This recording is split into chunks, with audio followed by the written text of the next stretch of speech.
तुम्ही कधी श्रीमंत व्हाल किंवा तुमचं लग्न कधी होईल, तुम्हाला चांगली नोकरी कधी मिळेल, हे मला नक्कीच सांगता येणार नाही. परंतु मी तुम्हाला एक गोष्ट नक्की सांगू शकेल की तुम्हाला डायबिटीस होणार की नाही.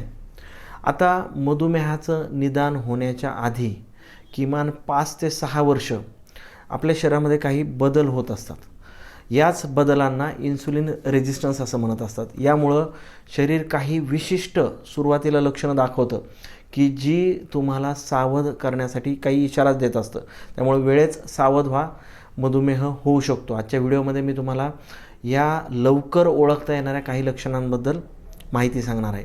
जर समजा पहिलं लक्षण जर तुम्हाला मानेला किंवा तुमच्या काखेमध्ये, पोटाच्या काही भागावर किंवा मांड्यांवर जर काळसर रंगाचे डाग दिसत असतील ना, तर हे इन्सुलिन रेझिस्टन्सचं महत्त्वाचं लक्षण आहे.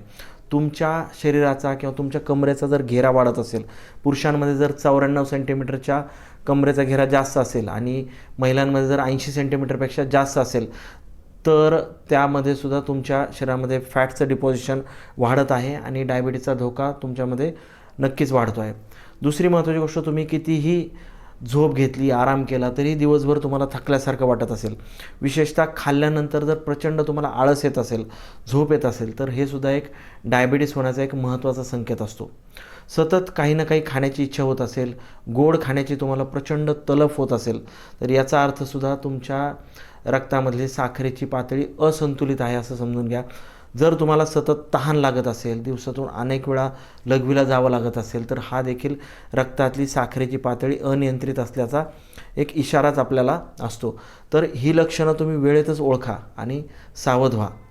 जर तुम्हाला या लक्षणांपैकी काहीही जाणवत असतील, तर वेळेतच तुमचा आहार, तुमची जीवनशैली, तुमच्या व्यायामावर लक्ष द्या आणि डायबिटीस होण्यापासून रोखा. हा जर व्हिडिओ तुम्हाला आवडला असेल तर नक्कीच शेअर करा आणि आमच्या चॅनलला सबस्क्राईब करा. धन्यवाद.